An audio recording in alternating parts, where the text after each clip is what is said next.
We all rely on farmers and ranchers, but farming is riskier than other businesses out there. Crop insurance helps farmers manage their risk. With crop insurance, farmers put skin in the game by paying premiums and shouldering deductibles. That keeps taxpayers from having to pick up the whole bill every time disaster strikes. Today, about 90% of U.S. farmland is insured, providing $100 billion in protection to more than 130 different kinds of crops. It's a testament to the program's success. Thank you for joining us for our Agri-Pulse Washington Week in Review. I'm Spencer Chase, joined as always by Agri-Pulse Executive Editor Phil Brasher, discussing the week that was, agriculturally speaking, in Washington, D.C. And in Washington, D.C. this week, it's been kind of a tumultuous week, really. A lot of different things going on, a lot of things that folks have been paying attention to. Not the least of all is the president's diagnosis of COVID-19 that was revealed late last week, and the various treatment and consequences of that action.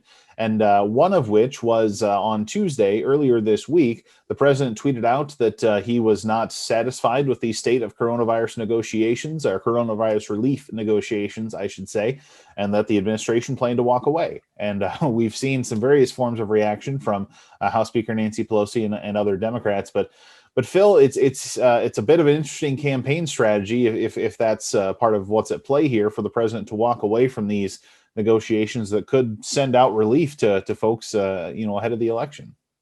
Well, yeah, Spencer, a couple of things going on here. I need to keep, his context. You have a lot of Republicans on Capitol Hill, especially in the Senate, are just not all that keen on passing another big bill. Don't necessarily think that's. I mean, they're looking at a deficit this year of more than $3 trillion. You hear some, for example, the Senate Republicans say, you know what, our state is not doing that well, not doing that badly. Unemployment has come down. Let's hold us down to the real needs as they see them, which is particularly small business, airlines. Those really come to the forefront. There's broad agreement across Capitol Hill on that. On the other hand, you have Democrats who want to do a very large bill. They want to put a lot of money, up to $1 trillion, into state and local governments. There are other issues, a lot of other issues they'd like to address. And they're looking at these polls and they're thinking, we may have control of the White House and the Senate and the House in 2021, and we're going to be able to do a big bill, much more of our liking. So you've got those two positions don't make it easy to reach an agreement. Well, and it's also worth noting as well that neither the House nor the Senate are in Washington right now. The House went out at the end of last week. The Senate plans to return to consider the Supreme Court nomination of Amy Coney Barrett, but they're not in town this week or next. And so, if by some miracle a deal is reached even this afternoon, they still need time to bring everybody back to town. And they don't have that sudden sense of urgency because lawmakers are planning to leave. They're really, the next hard deadline is the election. Mm-hmm. Right. And the president said he'd be open to something after the election. He's come back and indicated some openness to addressing some standalone bills or particular issues. Again, the airlines and who are furloughing workers probably at the top of the list there. But then Speaker Nancy Pelosi said no standalone bills without a big bill, and so there we are. I mean, we're still no closer. The House passed a bill, Democratic-controlled House passed a bill last week, totaling $2.2 trillion. The White House has gone as far as $1.6 trillion. Still got a pretty substantial gap there, and some policy differences as well. So there we are, and it's the clock is running out pretty fast. Certainly the pre-election clock.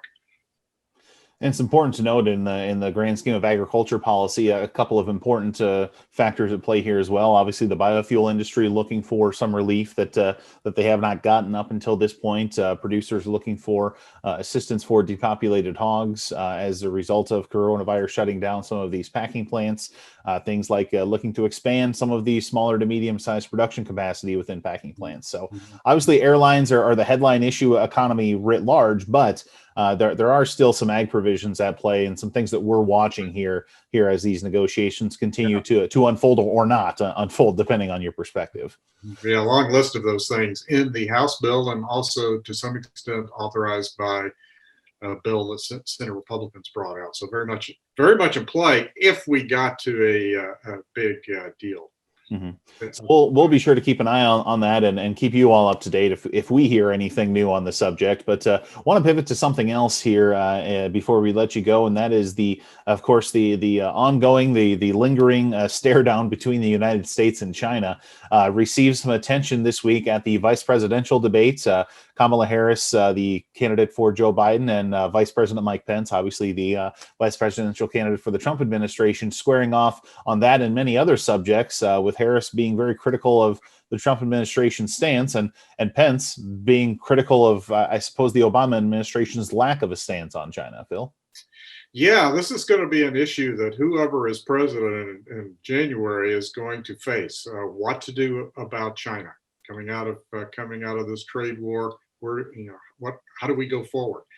Now, as we heard at the debate, the vice presidential debate, Kamala Harris, as you say, went after Vice President Pence about the trade war, specifically mentioned that the impact it had on farmers, and said the president had lost the trade war. Pence responded, lost the trade war. Joe Biden never fought it, and then went after his support for China from his days in the Senate and his vice president. Now, President Trump on Thursday morning, came out and said that he's going to continue tariffs in his second term. He's going to continue his use of them. Vice President Biden says he's going to end the tariffs. Now, where that goes with China is, it's going to be a major issue facing the next administration, and we don't know exactly or anywhere close to exactly where this is going to go. Right. So obviously, between coronavirus relief, keeping an eye on whatever is happening between the Trump administration and China, a number of things, even impacting ag policy, even as the House and Senate not in Washington this week. So we'll be sure to keep an eye on all of that and a very wide array of other things on agripulse.com. Would encourage you to stop by as you remain interested on the various comings and goings in ag and food policy. But I think that's going to do it for this week. So for Phil Brasher, I'm Spencer Chase. Have a good one.